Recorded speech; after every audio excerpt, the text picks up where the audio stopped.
Hello students, this is Manmeet from English hub और आज हम पढ़ रहे हैं चैप्टर 8 सिल्क रोड। ये क्लास 11th का चैप्टर है।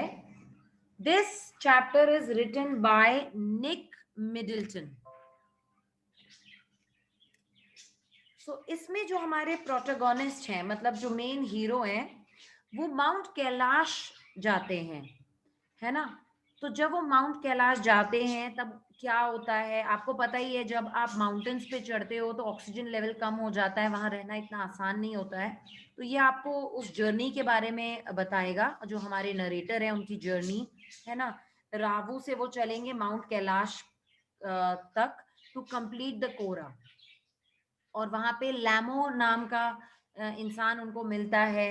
लैमो इंसान है या कोई किस चीज का नाम है, ये 1 मार्क्स का क्वेश्चन है ना। फिर वो किसकी कार जो है हायर करते हैं जब लोग वहां पर उनको हेल्प नहीं करते हैं आगे जाने के लिए। तो let's see the story. A flawless half moon floated in a perfect blue sky on the morning we said our goodbyes. तो जिस दिन हमने गुड बाय कहा उस दिन चांद बहुत ही क्लियर और पूरा चांद खिला हुआ था। Extended banks of cloud like long French loaves glowed pink as the sun emerged to splash the distant mountain tops with a rose-tinted blush. और जब हमने देखा कि सूरज निकला है तो वो बहुत ही खूबसूरत दिखता है। और जो खूबसूरती है माउंटेन्स के ऊपर, ऐसा लग रहा था जैसे ब्लश लगा लिया हो। Blush is like rose colour का, पिंक कलर का ब्लश जो लड़कियां जनरली चीक्स पे लगाती हैं, पिंक करने के लिए, उस तरह का खूबसूरती दिख रही थी। Now that we were leaving Rawu, तो ये जो स्टोरी शुरू होती है कि नरेटर जब रावू से निकलता है, Lhamo said she wanted to give me a farewell present. तो लामो ने कहा कि वो उनको एक फेयरवेल देना चाहती है, फेयरवेल प्रेजेंट, क्योंकि वो वहां से जा रहे हैं रावो से। One evening, I told her through Daniel that I was heading towards Mount Kailash to complete the Kora, and she'd said that I ought to get some warmer clothes. तो जब मैंने उसको बताया कि मैं माउंट कैलाश जा रहा हूँ कोरा को कंप्लीट करने, तो उसने मुझे बोला अगर तुम वहां जाना चाह रहे हो तो तुम्हें वहां पे बहुत ही ठंडी जगह है, तो आपको वहां पर बहुत ही गर्म कपड़े चाहिए होंगे। After ducking back into her tent, she emerged carrying one of the long sleeved sheepskin coats that all the men wore. Tisitan sized me up as we clambered into his car. Ah, yes, he declared. द्रोकबा sir. तो वो जाके अंदर से लेके आती है एक लॉन्ग स्लीव का, शीप के स्किन से। शीप का जो स्किन होगा वो बहुत गर्म होगा, है ना। आपको पता है कि शीप पहाड़ों में जो होती है, आपने देखा होगा कई बार, माउंटेन गोट को देखा होगा, या जो भी एनिमल्स होते हैं इनके बहुत सारी बॉडी पे जो बाल होते हैं वो उनसे उसको निकाल के क्लोथ्स बनाए जाते हैं, है ना। वुल से तो बनते ही हैं वुलन क्लोथ्स, आपको पता है ना। तो शीप के स्किन से बनाया हुआ है ये उसी तरह का, which is very warm. We took a shortcut to get off the Changtang. Tisitan knew a route that would take us southwest almost directly towards Mount Kailash. अब ये जो है वो उनका ड्राइवर है जिसको रूट पता था, एक शॉर्टकट माउंट कैलाश जाने के लिए वहां से। It involved crossing several very high mountains passes, he said, but no problem, sir, he assured us. If there is no snow, what was the likelihood of that, I asked. Not knowing, sir, until we get there. तो वो कहता है कि अगर वहां पे जो है स्नो नहीं होगी तो हम आसानी से शायद निकल जाएंगे, मगर कोई बात नहीं सर, आप चिंता मत करो। From the gently rolling hills of Rawu the shortcut took us across vast open plains with nothing in them except a few gazelles. तो इस तरह के माउंटेन्स हैं that would look up from nibbling the arid pastures and frown before bounding away into the void. तो हमें बस थोड़े बहुत पैस्चर लैंड दिख रहे थे जहाँ पे कैटल्स चर सकती हैं, और वहाँ पे बहुत ज्यादा हमें कुछ भी नहीं दिखाई दे रहा था। Further on where the plains became more stony than grassy, और धीरे धीरे जो हमारा रास्ता था वो ज्यादा से ज्यादा हमको दिख रहा था उस रास्ते में स्टोनी बनता जा रहा था, ग्रास नहीं थे, मतलब पैस्चर्स और मिडोज वगैरह कुछ भी नहीं था। A great herd of wild ass came into view. Triciton told us we were approaching them long before they appeared. Kyang, he said, pointing towards a far off pall of dust.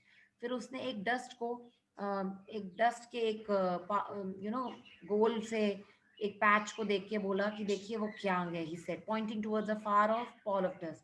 When we drew near, I could see the herd galloping in mass, wheeling and turning in tight formation as if they were practicing maneuvers on some predetermined course. तो ऐसा लग रहा था जैसे dust का जो वो बादल टाइप का बना हुआ है, वो मैनोवर मतलब खुद ही अपना रास्ता निकाल के, और उसे पता है कि उसे कौन से रास्ते जाना है. Plumes of dust billowed into the crisp clean air. और बहुत सारी डस्ट जो है वो साफ हवा में मिक्स हो गई. As hills started to push up once more from the rocky wilderness, we passed solitary drogbas tending their flocks. तो डोगब्रास हमको मिले जो कि अपने फ्लॉक्स को लेके, मतलब झुंड, एनिमल्स के झुंड को लेके जा रहे थे, अकेले घूम रहे थे. Sometimes men, sometimes women. These well-wrapped figures would pause and stare at our cart. तो जो द्रोकबाज थे जो अपने एनिमल्स को लेके जा रहे थे, कभी हमें आदमी दिखे अकेले, कभी हमें औरतें दिखी जो एनिमल्स को लेके जा रही थी, और वो हमारी कार को घूर रही थी रुक के. Occasionally waving as we passed. और कभी कभी हमको वेव भी कर रहे थे, हाय या bye. When the track took us close to their animals, the sheep would take evasive action, veering away from the speeding vehicle. और जैसी गाड़ियां शीप या किसी एनिमल के पास आ जाती थी, तो अजीब से इवेसिव एक्शन लेते हुए वो लोग तेज दौड़ जाते थे. We pass nomads. Nomads basically उन लोगों को कहा जाता है जिनका कोई बहुत बड़ा घर वर ना हो, इधर उधर रह लेते हैं. डार्क टेंट्स पिच्ड इन स्प्लेंडेड आइसोलेशन. और वो लोग बहुत सारे डार्क टेंट्स थे जहाँ पे नोमैड्स लोग रह रहे थे, usually with a huge black dog. और उनके पास एक डॉग होता है, अ टिबेटन मस्टिफ, स्टैंडिंग गार्ड. और वो एक बहुत खतरनाक डॉग होता है, वो एक तरह से गार्ड का काम करता है. These beasts would cock their great big heads when they became aware of our approach and fix us in their sights. और उनको दूर से पता चल जाता है और वो हम पे नजर रख लेते हैं और देखते रहते हैं कि हम कहाँ जा रहे हैं. As we continue to draw closer, they would explode into action. और अगर हम और पास जाते हैं तो वो बिल्कुल हमको अटैक करने के लिए रेडी हो जाते हैं. Speeding directly towards us like a bullet from a gun and nearly as fast. और बहुत तेज, जैसे एक गन से बुलेट निकलती है, इतनी तेज ये लोग आते हैं. और ये डॉग्स जो होते हैं बड़े, इनके जॉज वगैरह बहुत बड़े होते हैं और बहुत खतरनाक होते हैं. तो अगर आप वैली में घुसे और इन डॉग्स ने आपको देखा तो ये आप पे बिल्कुल नजर उसी वक्त जमा लेंगे. और अगर आप और पास आ गए तो ये बिल्कुल जैसे गन से बुलेट निकलती है, इतनी तेज आपके पीछे दौड़ लगा देंगे. These shaggy monsters, blacker than the darkest night, usually wore bright red collars and barked furiously with massive jaws. और ये बहुत चमकता ब्राइट कलर का रेड कॉलर होता है, गले में इनका पट्टा होता है ना, गोल सा, जो ये पहनते हैं तो ये बहुत ही क्लियर दिखते हैं. और ये बहुत ही तेज फ्यूरियस होते हैं, खतरनाक. और इनके जॉज भी बहुत मासिव है, बहुत बड़ा मुंह होता है इनका. They were completely fearless of our vehicle, shooting straight into our path, causing Tissiton to brake and swerve. और ये इतने जोर से तेज गाड़ी के सामने आ जाते हैं कि जो हमारा ड्राइवर था वो भी मतलब घबरा के एकदम से ब्रेक लगानी पड़ती है उसको, और गाड़ी पूरी हिला देता है. The dog would make chase for 100 meters or so before easing off. और वो 100 मीटर कम से कम हमारे पीछे दौड़ता है. Having scene us of the property. जब तक हम वो प्रॉपर्टी से बाहर नहीं निकल जाते, ऑफ मतलब निकल नहीं जाते दूर. It wasn't difficult to understand why ferocious Tibetan Mastiffs became popular in China's imperial courts as hunting dogs, brought along the Silk Road in ancient times as tribute from Tibet. तो वो कहते हैं ये बहुत डिफिकल्ट नहीं है understand करना कि इतने फिरोशियस, इतने खतरनाक टिबेटियन मस्टिफ्स को इतने पॉपुलर क्यों हो गए चाइना के इंपीरियल कोर्ट्स में. इनको हंटिंग डॉग्स क्यों कहा जाता है, और इनको लेके जाया जाता है along the silk road in ancient times as tribute from Tibet. और तिब्बत से इन डॉग्स को जो सिल्क रोड का रूट है वहां से भी लेके जाया जाता है. They are very popular. By now we could see snow-capped mountains gathering on the horizon. और अब हमको दूर जो है स्नो से, मतलब उनका जो ऊपर वाला कैप एरिया है वो स्नो से ढका हुआ दिख रहा था. We entered a valley where the river was wide and mostly clogged with ice, brilliant white and glinting in the sunshine. और हम जहाँ पहुंचे तो हमें एक बहुत बड़ी रिवर दिखाई दी, मगर वो पूरी तरह से जमी जमी थी बर्फ से, है ना, बह नहीं रही थी, और ब्रिलियंट व्हाइट कलर की इतनी चमक रही थी सनशाइन में. The trail hugged its bank, twisting with the meanders as we gradually gained height and the valley sides closed in. तो जैसे हम आगे आगे चले तो हमें दिख रहा था कि जो पाथ है वो भी ट्विस्ट होता हुआ किस तरह से नदी निकल रही है. The turns became sharper and the ride bumpier. और हमारा भी जो रास्ता था जब हम माउंटेन पे चढ़ रहे हैं तो बहुत शार्प टर्न्स दिख रहे थे, है ना, कि आगे से हमें दिख नहीं रहा है, और बम्पियर भी था, और हमारा रास्ता बहुत उबड़ खाबड़ भी हो गया था. Dissident now in third gear as we continue to climb. The track moved away from the icy river. पर हमारा जो रास्ता है वो icy river से फिर दूर निकल गया. Laboring through steeper slopes that spotted big rocks, daubed with patches of bright orange lichen. Beneath the rocks, hunks of snow clung on in the near permanent shade. I felt the pressure building up in my ears, held my nose, snorted and cleared them. Snorted actually जब आप by air भी कहीं जाते हो तो आप नाक से सांस निकालते हो नाक बंद करके ताकि आपके कान खुल जाए. तो वो जब आप हाइट पे चढ़ रहे हो तो वो बता रहा है ऑथर कि हाउ ही वाज फीलिंग.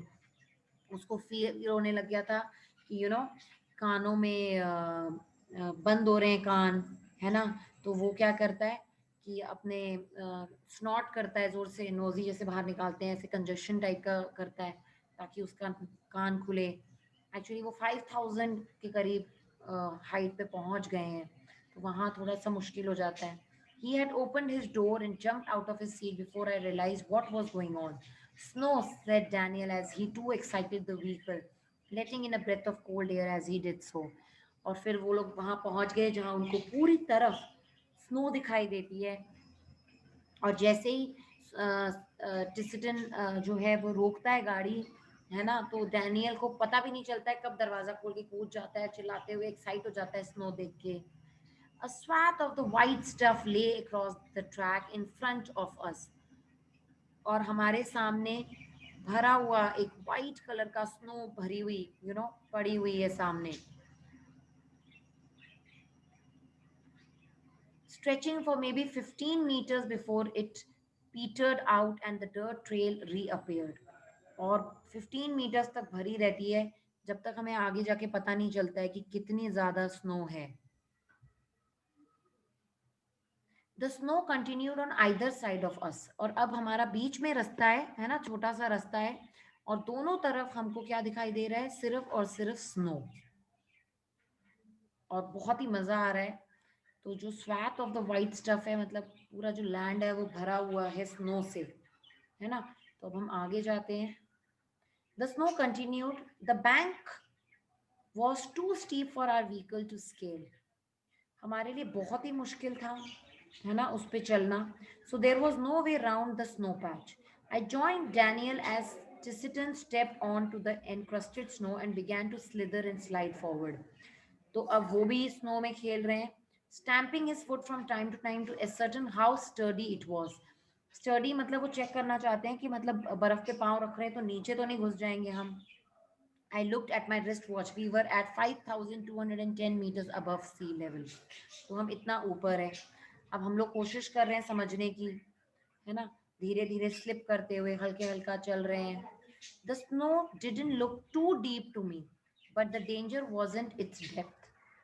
हमें बहुत ज्यादा डीप तो नहीं लग रही थी जब हम स्नो पे चले, मगर उसकी डीप कितनी डीप है ये डेंजर नहीं था. Daniel said so much as its icy top layer. तो वो कहता है उसकी जो आईसी टॉप लेयर है ना, जो बर्फ जमी हुई है, वो ज्यादा डेंजरस है. If we slip off the car could turn over. अगर हम इसमें गाड़ी हल्की हल्की भी चला रहे हैं और हमारी गाड़ी इस पे फिसल गई तो ये पलट सकती है, he suggested. As we saw Tristan grab handfuls of dirt and fling them across the frozen surface. We both pitched in, and when the snow was spread with soil, Daniel and I stayed out of the vehicle to lighten Tristan's load. तो हम लोग गाड़ी से उतर गए. कहीं कहीं पे वो लोगों को उतरना पड़ रहा था ताकि गाड़ी आराम से धीरे धीरे चल जाए. और ये लोग कई बार ऐसा भी होता है स्नो में कि आप आगे चलते हो थोड़ा सा डंडे मार मार के तो चेक करने के लिए कि है ज़मीन की नहीं है। हालांकि जो ड्राइवर्स होते हैं उनको बहुत आइडिया होता है जो यहाँ पे ड्राइविंग करते हैं, मगर कई बार आपने देखा होगा कि कोई, हम लोग भी जिद कर लेते हैं कि अरे मैं चलाऊं क्या, यहाँ पे मैं गाड़ी चलाऊं क्या, to have a good experience कि अरे कैसा लगेगा। तो it is not easy, that easy to drive here. He backed up and drove towards the dirty snow, eased the car on its to its icy surface and slowly drove its length without apparent difficulty. तो इस तरह से आगे चलते चलते किसी तरह वो धीरे धीरे आगे बढ़ा। 10 minutes later we stopped at another blockage. फिर एक और blockage आया, not good sir, Tisiton announced as he jumped out again to survey the scene. This time he decided to try and drive round the snow. अब वो round the snow drive कर रहा है। The slope was steep and studded with major rocks, but somehow Tisiton negotiated them. अब कहीं कहीं बहुत बड़े बड़े पत्थर हैं, तो ये अनुमान लगाना एक ड्राइवर के बस की बात है। His four-wheel drive vehicle lurching from one obstacle to the next. बहुत मुश्किल से एक खत्म कर रहा है तो दूसरा ऑब्स्टेकल आ रहा है। गाड़ी चलाना was very difficult. In so doing, he cut off one of the hairpin bends, regaining the trail further up where the snow had not drifted. और फिर एक जगह से उसकी गाड़ी लगी, है ना, जहाँ से वो स्नो ड्रिफ्ट नहीं हुई। I checked my watch again as we continued to climb in the bright sunshine. We crept past 5,400 meters and my head began to throb horribly. और जब हम 5,500 अराउंड अबाउट पहुंच रहे हैं तो मेरा सर में थ्रॉबिंग हो रही है, जैसे धक धक सिर में फील हो रही है, धड़कन तो धक धक करती है। I took gulps from my water bottle, which is supposed to help a rapid ascent. Ascent मतलब जैसे आप अचानक से ऊपर हाइट पे चढ़ते हो तो आपको पानी पीना चाहिए, उससे आपको बॉडी थोड़ा सा नॉर्मल होती है। अब हार्ट बीट इसलिए भी तेज हो रही है आपकी क्योंकि ऑक्सीजन का लेवल कम हो रहा है, ब्लड में ऑक्सीजन कम हो रहा है, तो हार्ट पंप नहीं करेगा, है ना। तो बहुत सारी चीजें इस वक्त हो रही है। We finally reached the top of the pass at 5515 meters. It was marked by a large cairn of rocks festooned with white silk scarves. Okay, with white silk scarves and racked prayer flags. तो जब हम वहां पहुंचे तो हमने क्या देखा कि बहुत सारे स्टोन पड़े हुए हैं टॉप ऑफ द माउंटेन पे, ठीक है, बरी करके ऐसे रखे हैं।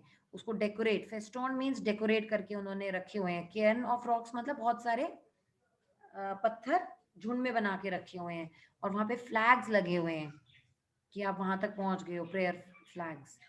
We all took a turn round the cairn, और वो जो पत्थर का जो भी उन्होंने एक पाइल बनाया है, हमने उसको एक चक्कर लगाया, ठीक है, गोल चक्कर लगाया in a clockwise direction as in is the tradition, वो एक tradition। And Tisiton checked the tires on his vehicle. He stopped at the petrol tank and partially unscrewed the top, which emitted a loud hiss. The lower atmospheric pressure was allowing the fuel to expand. It sounded dangerous to me, maybe sir, Tisiton laughed, but no smoking. तो वो कहता है कि जब उसने गाड़ी वाड़ी खोली तो अपनी बड़ी तेज आवाज़ वगैरह आई, तो ये बहुत डर जाते हैं। वो बोलते हैं कि भैया पेट्रोल वगैरह जो भी है वो एक्सपैंड हो रहा है।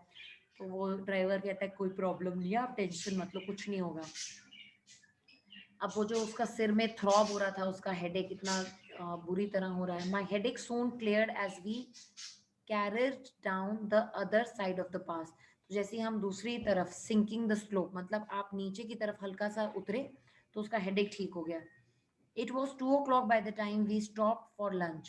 We ate hot noodles inside a long canvas tent, part of a work camp erected beside a dry salt lake. तो एक ड्राई सॉल्ट लेक के बाजू में वहाँ पे एक टेंट था, वहाँ हमने नूडल्स खाए। The plateau is pockmarked with salt flats and brackish lakes, vestiges of the Tethys Ocean which bordered Tibet before the great continental collision that lifted it skyward. तो सॉल्ट फ्लैट्स का मतलब होता है कि रूफ की तरह से ना, कवर्ड विद स्नो, पूरे सॉल्ट से भरे हुए हैं। पोकमार्क मतलब डिस्कवर्ड विद द स्कार, तो पूरी तरह से सॉल्टी वाटर है लेक के पास, और हर जगह सॉल्ट ही सॉल्ट के ढेर बने हुए हैं, है ना, इट इज लोडेड। और वहां पे पास में तिब्बत का बॉर्डर है। This one was a hive of activity, main with pickaxes and shovels trudging back and forth in their long sheepskin coats and salt encrusted boots. तो सॉल्ट से भरे हुए जूते पहने हुए कुछ लोगों ने, और उनके हाथ में बड़ी बड़ी एक्स हैं और शोवल्स हैं, और इन सब चीज़ों से वो बर्फ हटा रहे हैं या शायद नमक का काम कर रहे हैं। ओके, और उनके पैरों में ज़रूर नमक के बूट्स में पूरे लगे हुए हैं, तो हमको दिख रहे हैं। और उन लोगों ने शीप स्किन के वही कोट्स पहने हैं। All wore sunglasses against the glare as a steady stream of blue trucks emerged from the blindingly white lake laden with piles of salt. अच्छा, तो ये वही काम कर रहे हैं, piles of salt वहां से निकल रहा है ना, और सबने चश्मे पहने हैं। By late afternoon we had reached the small town of Hor, और हम HOR होर एक जगह है उसके छोटे से टाउन में पहुंच गए।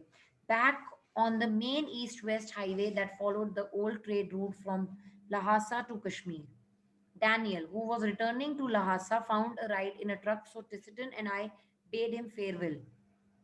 तो outside a tyre repair shop के पास डैनियल, जिसको लासा जाना था, उसको एक ट्रक मिल गया, है ना, ट्रक राइड मिल गई, तो वो वहीं से उसने हमको बाय कर दिया। We had suffered 2 punctures in quick succession, मतलब एक के बाद एक 2 पंचर हो गए on the drive down from the salt lake, and Tiston was eager to have them fixed since they left him with no spare. और हम वो ट्रक की दुकान पे इसलिए बैठे थे क्योंकि 2 बार हमारे पंचर हो गए थे और हमारे पास कोई भी अब स्पेयर था ही नहीं बचा हुआ, है ना। Hor was a grim, miserable place. There was no vegetation whatsoever, just dust and rocks, liberally scattered with years of accumulated refuse, which was unfortunate given that the town sat on the shore of Lake Mansarovar.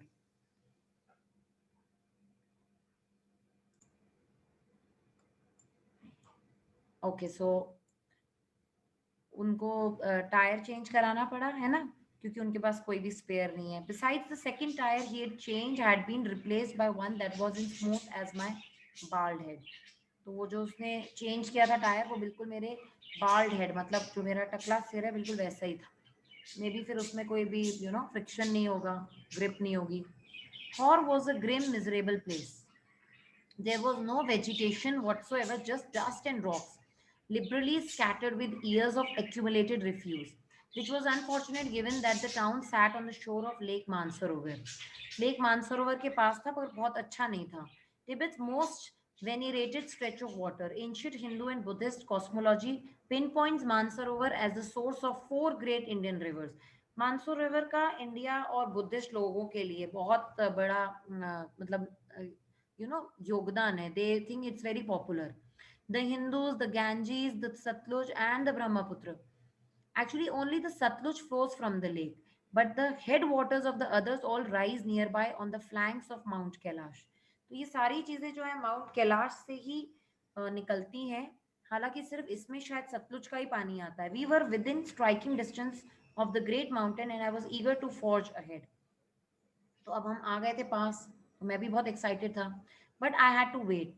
टिसिटन told me to go and drink some tea in horse only cafe, which like all the other buildings in town was constructed from badly painted concrete and had 3 broken windows. तो उन्होंने मुझे कहा कि वहां जाके कम से कम तुम coffee या कुछ चाय पी लो, है ना, थोड़ी सी चाय पी लो उस कैफे में। The good view of the lake through one of them help to compensate for the drought. और वो कहता है कि वहां पर इतना गंदा टूटा फूटा 3 विंडो टूटी हुई है, ऐसी तो कैफे था बिल्कुल बकवास, मगर फिर भी ये बात अच्छी थी कि वहां का व्यू बहुत खूबसूरत था। जब भी आप ऐसे हिल स्टेशन पे जाते हो तो व्यूज बहुत अच्छे होते हैं। I was served by a Chinese youth in military uniform who spread the grease around on my table with a filthy rag before bringing me a glass and a thermos of tea. तो वो गंदा सा उसने एक rag कपड़ा type का रखा और उसके ऊपर उसने मुझे भेजा, मतलब सर्व किया। Half an hour later, Tisitan relieved me from my solitary confinement and we drove past a lot more rocks and rubbish westwards out of town towards Mount Kailash. इसमें सबसे इम्पोर्टेंट क्वेश्चन यही आता है कि ये जो इतना एक्साइटेड है माउंट कैलाश पे जाने के बाद, तो वो जब जाएगा तो उसको ऐसा क्यों नहीं लगा, या उसको वहां जाके वैसा क्यों नहीं लगा। It is such a popular spot, पर वो वहां जाके उतना खुश नहीं होगा। My experience in Hor came as a stark contrast to accounts I had read of earlier travelers. First encounters with Lake Mansarovar, Ekai Gawaguchi, a Japanese monk who had arrived there in 1900, was so moved by the sanctity of the lake that he burst into tears.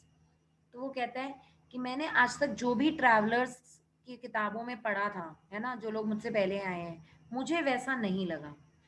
वो एक monk तो यहाँ पे आया था Japan से, जिसने जब मानसरोवर को देखा तो उस लेक को देख के उसकी आंखों में आंसू आ गए। A couple of years later, the hallowed waters had a similar effect on Swin Hidden. फिर स्विन हिडन ने भी ऐसा ही कुछ लिखा। A Swede who wasn't prone to sentimental outburst. वो भी मतलब सेंटिमेंटल नहीं था, ठीक है, मगर उसने भी खूब तारीफ की। It was dark by the time we finally left again, and after 10:30 p.m., we drew up outside a guest house in Darchin for what turned out to be another troubled night. हमने डार्चन में night गुजारी और वो बहुत ही बुरी